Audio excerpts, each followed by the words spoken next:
Welcome to Forensic Friday, where we examine the intersection of true crime, psychology, and the heart of being human in the middle of it all.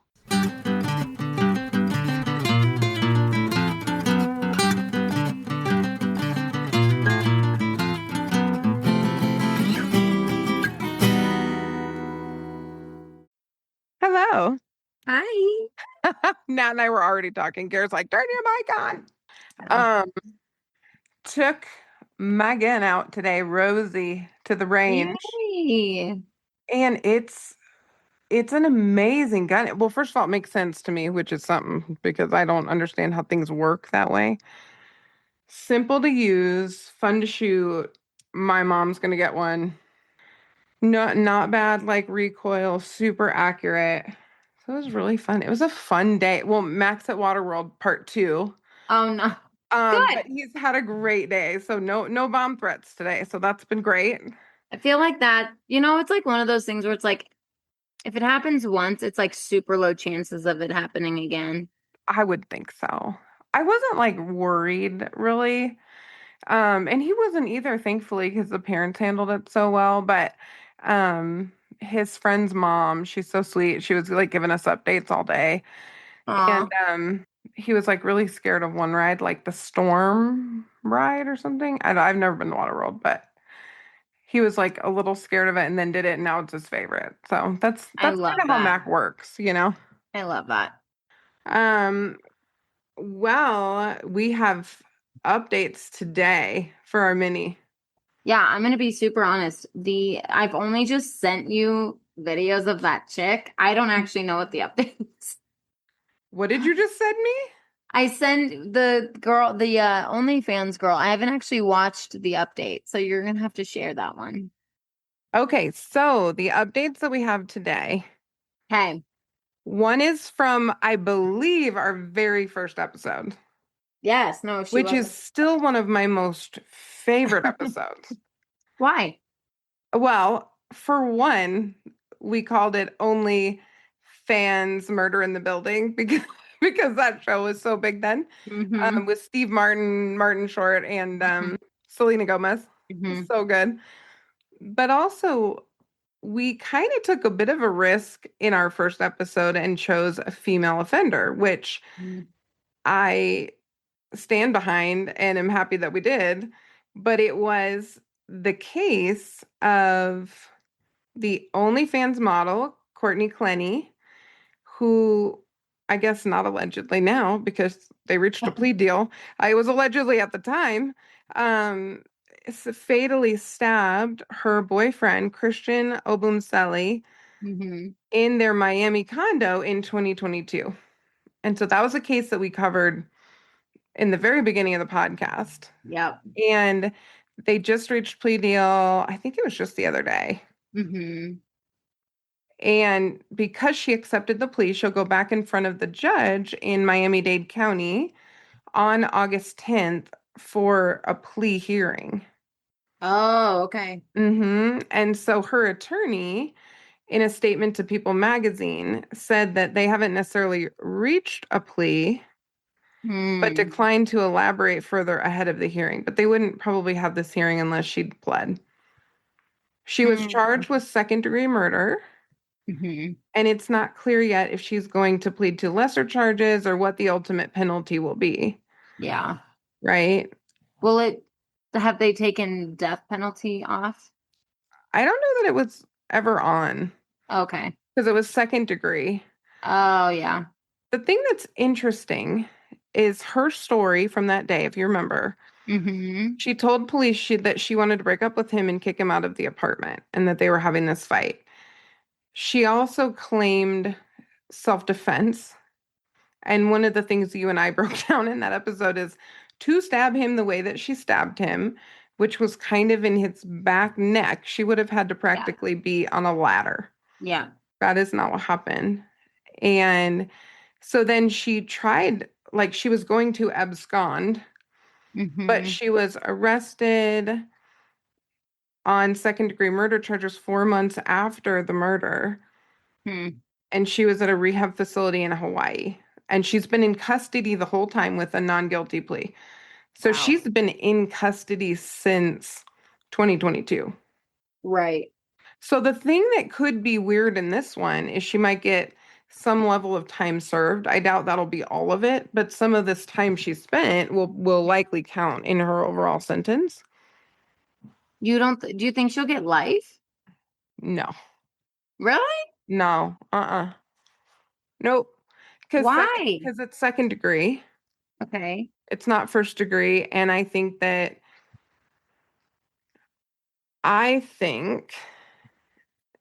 there's enough about them kind of fighting that I think it would be difficult to give Mhm. her life in prison. I think she's going to end up getting a plea deal, but I think it'll be sizable jail time. And she's Yeah. already done some. Yeah, maximum sentence for second degree is could be life in prison. Yes. But a Um, plea would suggest less. right. So it could be So, like potentially between anywhere between like 20 to 40 years or more. hmm but then they might give her 5 years time served. So like 15 years minimum. hmm Well, wait, no. Yeah. Yeah. So, I mean, she might get, 20 minus 3. and Yeah. I could be wrong. It might be 30 years, 5 years time served, but my guess is they'll count some of her time that she's done already. That is so wild. Well, the issue we had with her in the episode, and I think people are a little bit more savvy now. Hopefully, if you've been listening to us, you know more now. Yeah. But there are female offenders. There's not Yeah. as many as men, and they're way less likely to be lethal. But this woman was in charge of the finances. She was not under duress. There were no reports of abuse of her ever. Mm-mm. There were reports Her, substantiated from their friends of her abusive behavior towards him on multiple there's that occasions. there's that footage of her grabbing his hair in the hmm whatever it's called, elevator. Yes. And I mean they just had statements from people and then her own statements after he died when she was talking to first responders were very weird. And so she's just she's an interesting duck and sounds like she's about to have the day she deserves. Yeah. Because she killed him. I mean, Yeah. allegedly, not allegedly, like I don't think there's a whole lot of mystery around that. We know she killed her. She Right. killed him. I think what she's arguing is why, Yes. you know? Yeah. But But that's a great case. the evidence does not speak to what she's saying. Not one bit. No. So So if you want to hear more about that story from right after it it happened. happened, kind of in line with when it was going through the court system initially, you can check that out. It was one of our first episodes, only fans, A Murder in the Building. Our very first episode. Very first, very first episode. And then Koberger. I know the documentary. The documentary and his whole like switcheroo. Oh yeah. So baby, let's start with the documentary. So what stood Okay. out to you in the documentary? Because I was talking to my parents, Tina, because she went Mhm. shooting with us. And she said, "Is it like really new stuff? Is there anything new that they shared?" And I said, "Well, a little bit. Like I think that the basic details are the same, but there was a Yeah. little more from the roommates, a little Yeah. more from the body cam of the police, Yes. a little more of that kind of stuff, but Yeah. not a ton more information." Yeah. Not like factual stuff. Mm-mm. I mean, listening to the family's perspective, because there was a little bit of that in other documentaries, but I feel like Mhm. this one really represented, it's been a couple years, and so it's like they've really given this a lot of thought. He finally got sentenced. And Yeah. so, yeah, I mean, a lot stuck out, to be honest with you. I watched the first 2 episodes last week, the last one yesterday. So last one's a little bit more fresh, but I think, the during the last episode, one of the things I kept thinking was like factor 1 or factor 2, hmm with psychopathy, Yep. and factor 1, right? I Or don't is it know. factor I 2? see a little bit of both. I see a little bit Oh of both. yeah. And I say that because of his addiction to heroin. We'll be right back. This episode is brought to you by Southeast Counseling Center. Southeast Counseling Center is a 501c3 nonprofit mental health provider right here in Parker, Colorado, conveniently located just off major highways. We serve the whole family, from play therapy for kids to couples and family therapy, trauma treatment, psychological testing, and specialized groups. Access matters. That's why Southeast Counseling Center accepts Medicaid, Tri-West, and victim compensation, and also offers a community subsidy program to help people who fall in the gap between Medicaid and traditional insurance coverage. And because we're a nonprofit, every dollar donated by the community goes directly towards providing treatment services for people who need help. Prefer to meet at home? Telehealth is available statewide so anyone in Colorado can access our services. To get started, call 720-842-5553 or fill out our secure web inquiry form at secounseling.org. Southeast Counseling Center, care that is accessible, compassionate, and rooted in the community. Yes. I mean, that feels a little more factor two to me. Okay, maybe I get them confused all the Yeah, time. addiction's more that factor two. So factor one is That's that right. charm, Yes. cold, Oh yeah. calculated. He's not factor one. He is factor two. I He's had them switched in my head. Yes, he's He's more on that factor factor two. two. And I think that with him there is some trauma. I suspect, even the visual snow conversation that he was literally writing down, I'm not normal. I'm Mm, not normal. The visual snow feels like XYZ. Like he is mhm, deeply and profoundly troubled. mhm. Is he smooth? Not on your life. Like that's never happened. I don't know that he's been smooth a day in his life. I don't think his face will allow him to be smooth. Oh. Well, and I think, based on what a lot of interviewees said, or even people who just wrote in, Hmm. he would really upset women. Most people did not like him who came in contact. So that sly, smooth part, like literally wasn't him. He wasn't at Mm-mm. all. I think And he then the wanted to be. addiction. It fits incel to a glove or to a T, like a glove. I've been hanging out with you too long. Got a Natalieism going on over here. The incel culture piece fits him. Struggled with Yes. women. Oh yeah. He did have that one female teacher mentor who was Mhm. specialized in psychopaths, which I hate to be Mhm. hurt. Can you imagine how embarrassing? Like I wrote a book on psychopaths. If it was like, oh, my TA was a psychopath and I had no idea, like that would be weird, which could happen. I don't think he was her TA. He just was infatuated with her. Yeah, but they worked together on some stuff. Like they had communicated. Yeah. Yeah, I I don't think know that he was her TA. yeah. But Well, the escalation's interesting to me. mhm. Just how he unraveled. He kind of put his life back together and then it unraveled again in a big way. Mhm. Honestly, I think he's been unraveled the whole time. I think he got sober, he lost a bunch of weight, Mm-hmm. maybe as an attempt to like not be an incel anymore. Yeah. But then he ended up, and I don't know if he had this before, but they made a note of like after he lost a bunch of weight, he was like literally a little bit OCD, like Yeah. diagnosable Yes. OCD, and then started to really get into criminology. And so I think he's been unraveled the whole time. He just let it go towards the Yes. end, especially after he got let go as a TA.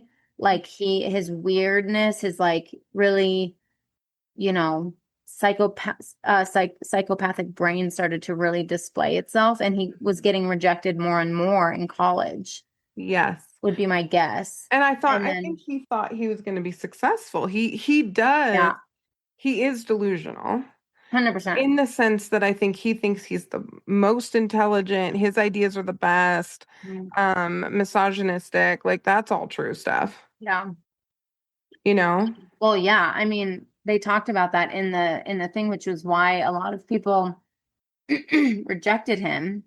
Mm-hmm. throughout school. And then, yeah, I just wish, I think I'm glad this documentary came out because again, it like goes, it's like after everything. Even Olivia talked like about what she had said, and she was like, I wish I would have done more or maybe different, but she's proud of herself, which is awesome. Mm-hmm. So I really enjoyed hearing the family's perspectives after the fact. Mm-hmm. It's interesting the range that they had of like some of them Yeah. were super upset about not going to trial, and then there was Ethan's family, right? no, Ethan's family and his girlfriend, Xana's sister, Mm-hmm. was there's a sense of relief that they didn't have to continue to go through the pain of what trial would bring. And so she was like, I don't know if she was like happy or not happy about it, but she was just like, I didn't have to keep going through that. But Mm-hmm. then there was like Maddie's family and they were pissed. Well, they wanted the death penalty. I mean, they Oh, they yeah. cried when the death penalty was removed from the table, when it was taken off the table. They were really Hmm. sad, you know? It brought me back to the conversation we had about the death penalty a few weeks ago. Mm-hmm. And like, from an outside perspective of someone who's not directly in the families, like, there's the debate of like, Mm-hmm. being humane or not, and what does that actually look like? And should we actually wish that someone would die? And it's like, but if you're in that, I mean, yeah. Well, and also because I hear that totally, and I told you if somebody does something to Mac, I'm gonna mow them over with my car. Like that's how I feel. You heard it here first. Lock We me up. probably It's won't even fine. have to wait for the death penalty. No, it's like game over, you know. But I really think, even looking at it though objectively, Olivia's victim impact statement, the statement that she made So was chef's kiss for a psychopath, like a key in a lock. It was brilliant. she ripped him Kaylee apart. would have kicked his ass if he did not sneak in there with a K bar. Hmm. They would have beat the shit out of him, all four of them. And Hmm. Ethan gave one punch. I call one punch. Oh, I It's know. gonna be like Conor McGregor. Did you see his latest fight when he busted his Yes. knee? I'm like, okay, you tried to throw that big kick and then bye, whatever. I have issues with him, but it's interesting to consider the idea that maybe he's challenging this because he had notoriety there for a minute.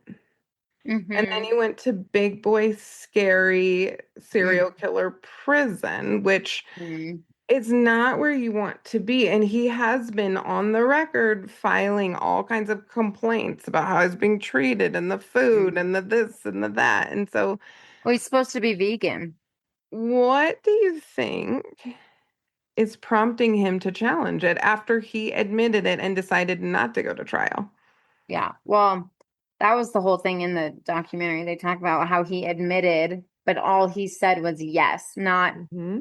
anything he did. So I think that's why he's trying to figure out how to change his case.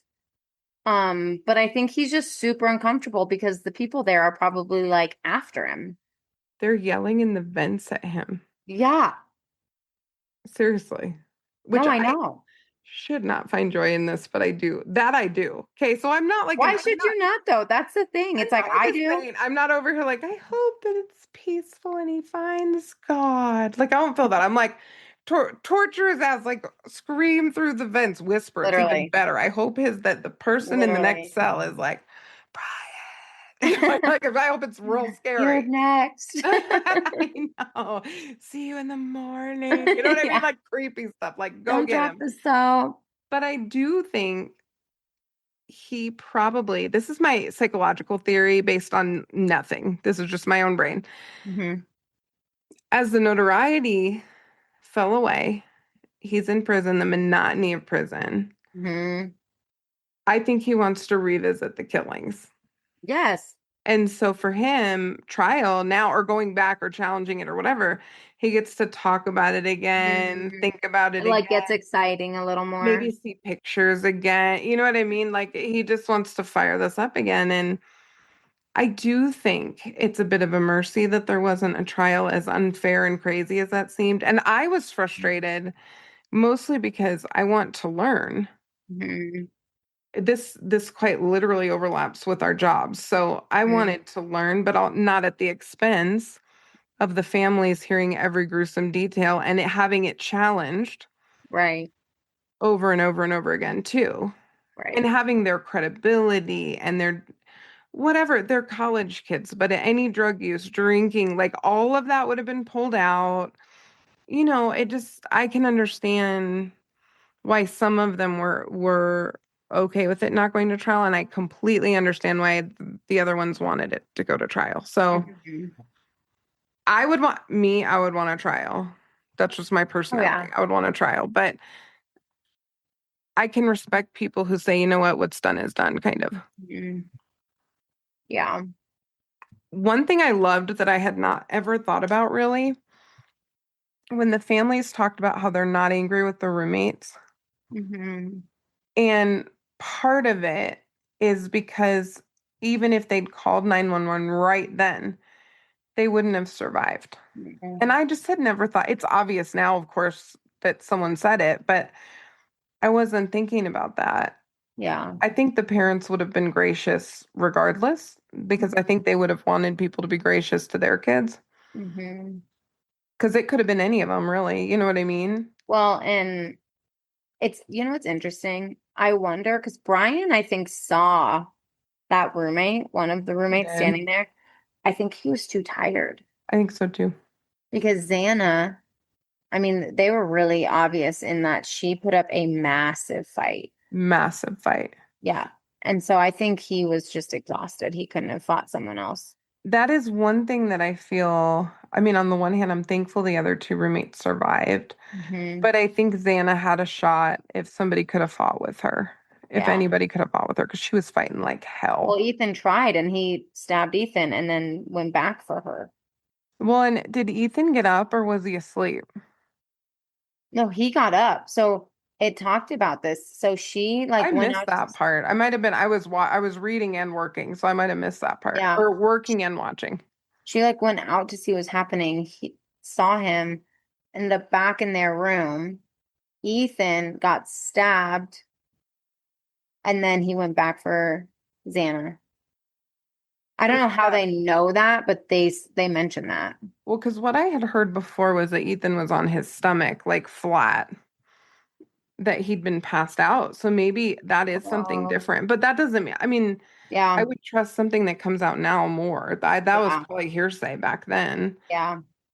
And what I didn't know was if Ethan was attacked in the doorway because he was found on the bed, Hmm. right? But Xana ran up because the roommate initially thought it was Kaylee that had run up the stairs, but they believe it was Xana based on what Right. happened. He pulled the comforter back up over I them. know. I didn't know that. Yeah. What do you make of that? I don't know. I mean, sometimes that happens when someone has remorse. I don't know if he had remorse, you know? Well, Andy got interrupted. So that's the other thing that feels weird to me is he was so much more vicious. He was Hmm. vicious to all of them, but he was more vicious to Kaylee than Maddie even. But Yeah. then Tuck, pulled the blanket over both of them. Yeah. So that feels strange to me too. I think that's the part I'm most curious about is how these folks ended up on his radar to the degree that they did. Hmm. Why them and why the difference in what happened? Why Xana and Ethan? Would he have actually hurt them? So, like, if they were in their room and they didn't come out, I actually don't think he would have killed Xana and Ethan. That's a lot. Four people, the risk of getting caught goes up exponentially. I think that he wanted to kill the two women upstairs and leave, and Xana saw him. Yeah. The creepy part is, I think he took his time, like pulling the comforter up, not enough time to get the knife sheath, Hmm. but, you know, took enough time to pull the blanket up while Xana was running back down the stairs. Yeah. So it's just, I wonder if he had already finished with the two girls, Kaylee and Maddie. and then was met Xana on their floor. I think that's what happened. Maybe I'm No, wrong. one of them ran up the stairs, Oh, because the roommate and said it that. was Xana. It was Xana Okay. who ran up the stairs. They thought it was Kaylee forever. Okay. But I want to know if he was awake because that is different, and that would be an interesting. We'll be right back. If you work with court-ordered clients, you already know the system can be overwhelming. Documentation, coordination, compliance tracking, billing, on top of actually doing the therapy. That's why we want to tell you about Reliatrax, a one-stop platform built specifically for therapists working in the court-ordered space and voluntary treatment. Reliatrax helps you stay connected with probation and referral sources so everyone's on the same page and your clients get the best care possible without the endless emails, calls, and paperwork. And here's the exciting part. Reliatrax now offers Aura, their new AI assistant. Aura helps streamline documentation, keeps you organized, and supports your workflow so you can spend less time clicking boxes and more time doing clinical work. Reliatrax also supports insurance billing, including Medicaid, making it easier to serve both court-ordered and voluntary clients all in one system. No juggling platforms and no workarounds.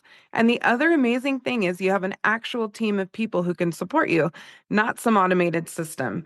If you're looking for a smarter, more efficient way to manage compliance, communication, and care, Reliatrax was built for this. Check out Reliatrax and see how it can support you, your clients, and the systems you work in without burning you out. You can go to www.reliatrax.com to get started. Yeah, I just took note that Koberger had stabbed Xana, but then went for Ethan, killed Ethan, then fought Xana. Mm-hmm. She was the last one he killed, based on the amount of fighting she put up. I'm trying to find real news. Okay, this was 5 days ago. So this is people, so this is going to be fairly accurate. So Dylan is the one who heard a male voice say, "It's okay, I'm going to help you," in a weird tone. Yes. And she heard someone say, "Someone's here." That's such an important part of the story for me because Ethan could have taken him, Yeah. you know, Yeah. But if Ethan was like, if he had, because his leg was cut. they were all out earlier in the night, so he might not have been able to like fight him off as well. If you're intoxicated. Well, and the thing is he cut his leg. Okay, here it is on Time Magazine. Okay. I'm gonna see if we can get just what happened to Ethan, because the psychology of why and how he moved through the Mhm. house has been interesting to me since the beginning. Yeah. I still think it's the creepiest thing ever that he spied on that woman who he helped her install her cameras Oh yeah, so because weird. she was afraid that someone had broken in, which turns out had happened. So Kaylee woke up during Maddie's attack. He attacked Maddie first, and they believe that Kaylee was attacked after Maddie. Mhm. Kaylee was awake and fought back.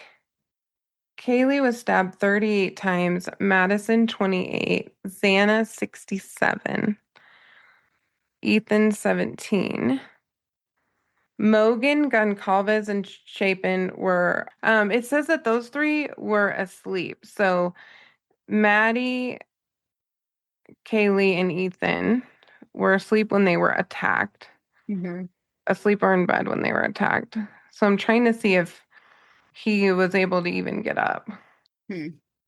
So they found Ethan in the bed.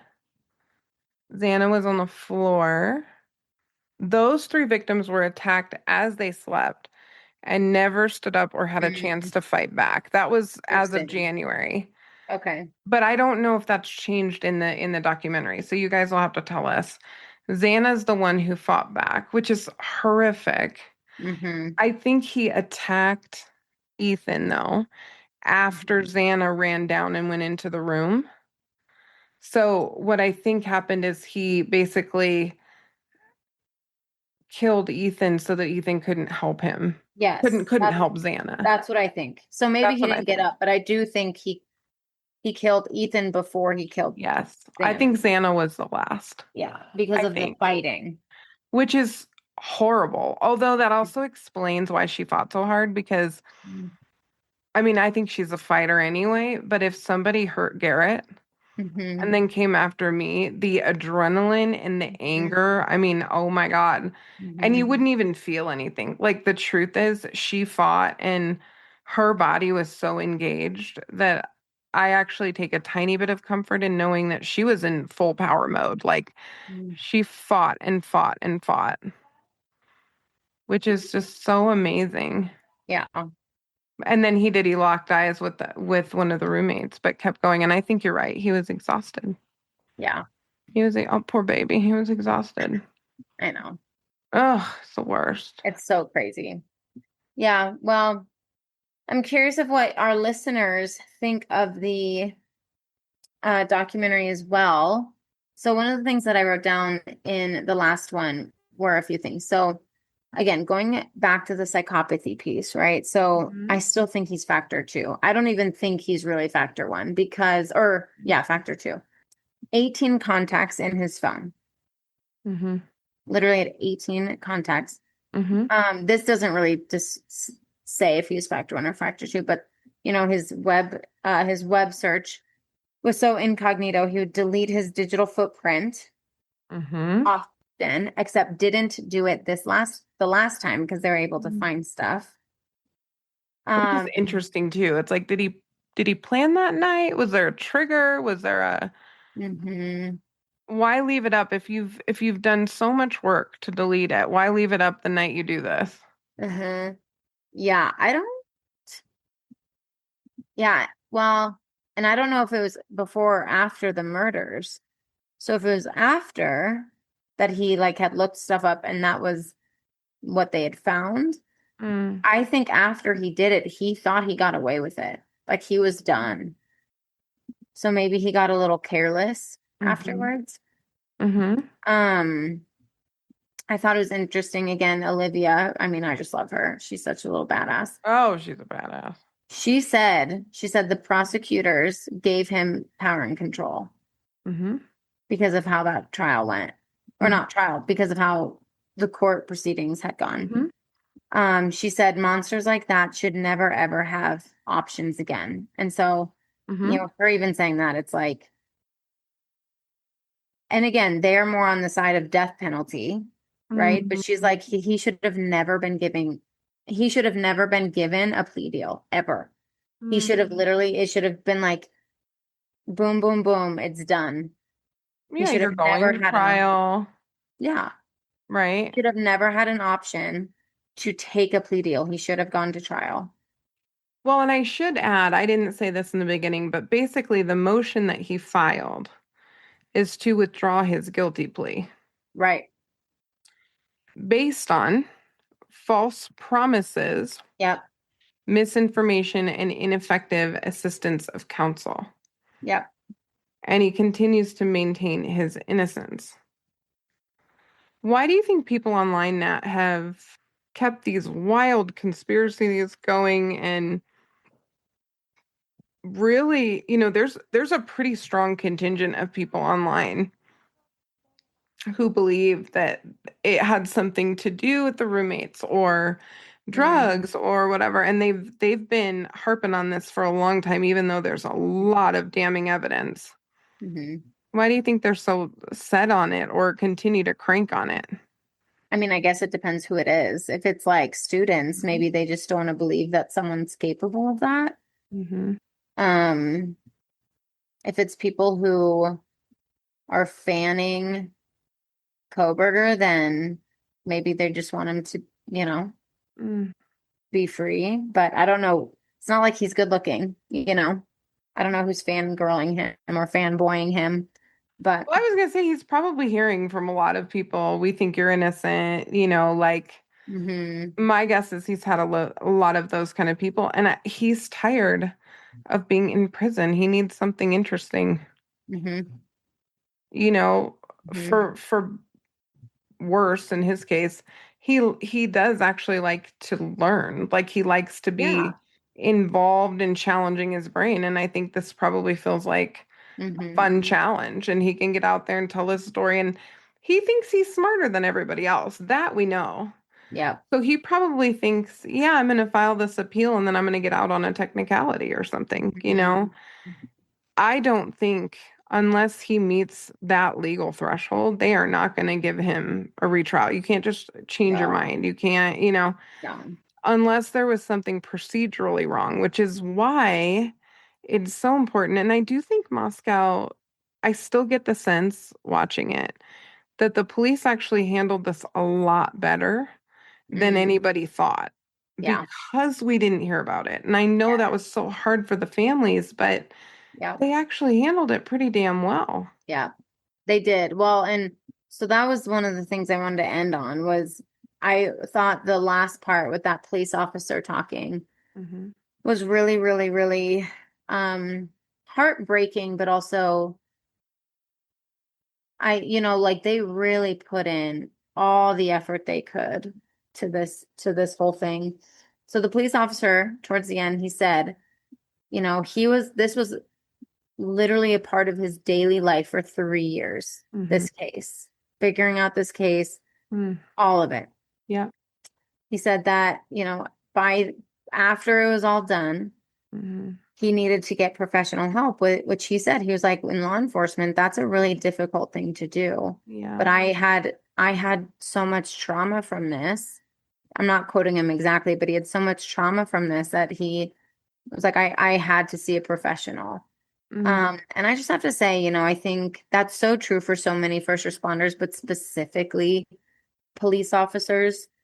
It's such a taboo thing still, unfortunately. And I will tell you, I see a couple of police officers, and I just always, always, always, always applaud their courage to Hmm. continue to step foot into a therapy office because Hmm.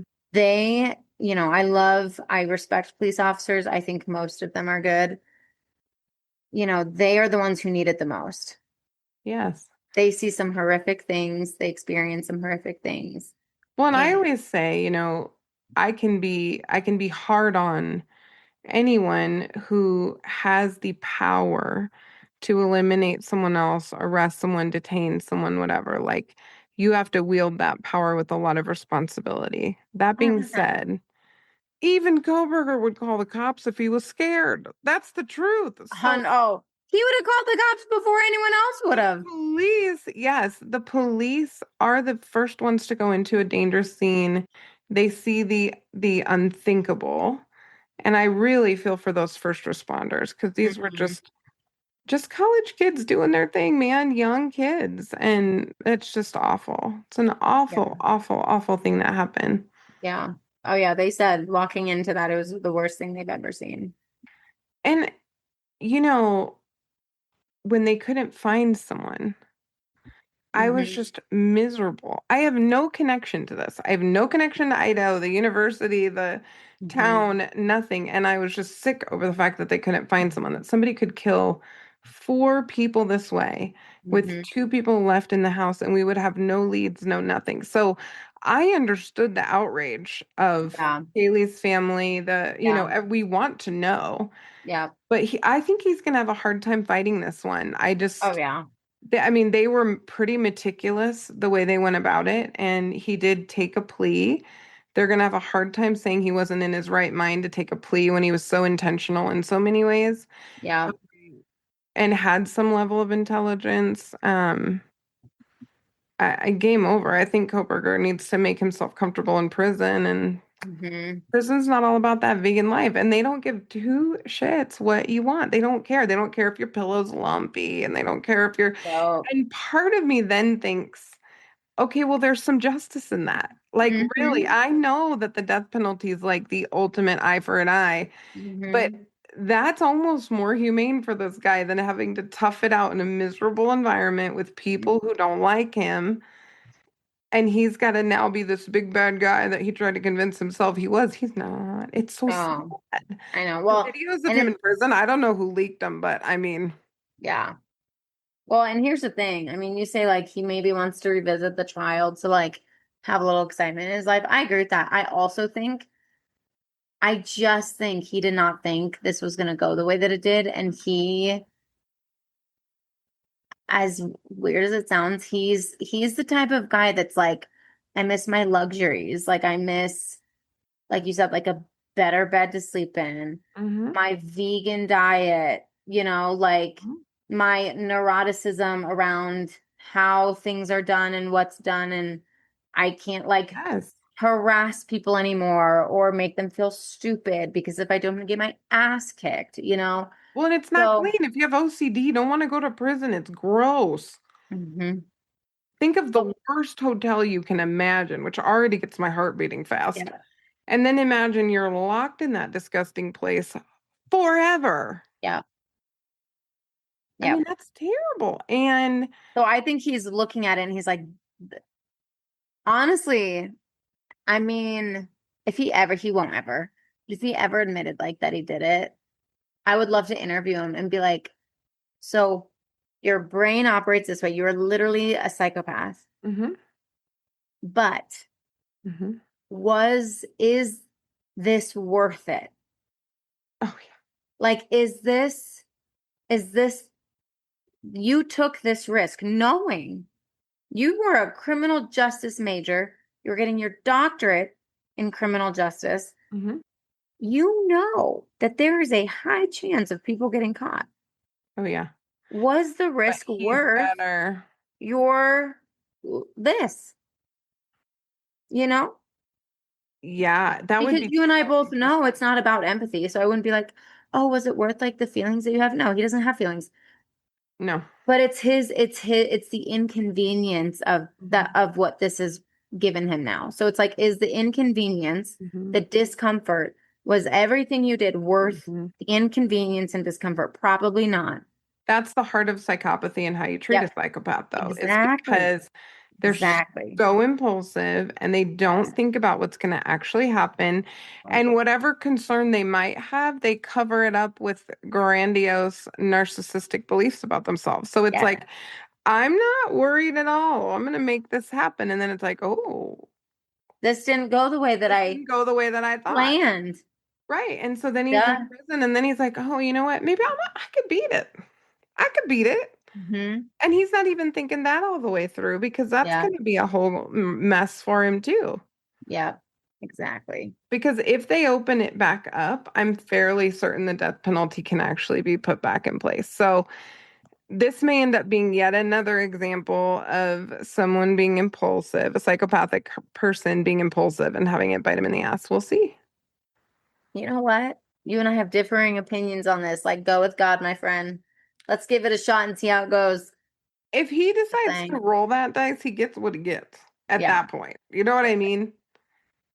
Yep. I Yep. mean, he already accepted a guilty plea. Mm-hmm. If he challenges it and he goes another way, then hate it for him, you Mm-hmm. know? But now I feel like the families, it's so cruel to bring it back up again now because it's like you didn't want to have a trial then, but now you're going to bring it up a couple years Mm-hmm. later. Like, go away. But Mm-hmm. he's probably thinking, I don't remember. I think they did put something in place where he can't get any proceeds off of doing a documentary or anything like that. But I don't remember. Yeah. I I don't don't. remember what the details were. We'll have to look that up. Yeah. But But anyway, anyway, there's our wild. there's our updates. Yeah, wild, wild. I'm curious of what you guys think about it. Let us know, message us, comment, whatever you want to do. So yeah, as always, Bye, forensic friends. I'm Janine. and I'm Nat. And as always, thanks for listening and join us next week for more crime, psychology, and heart.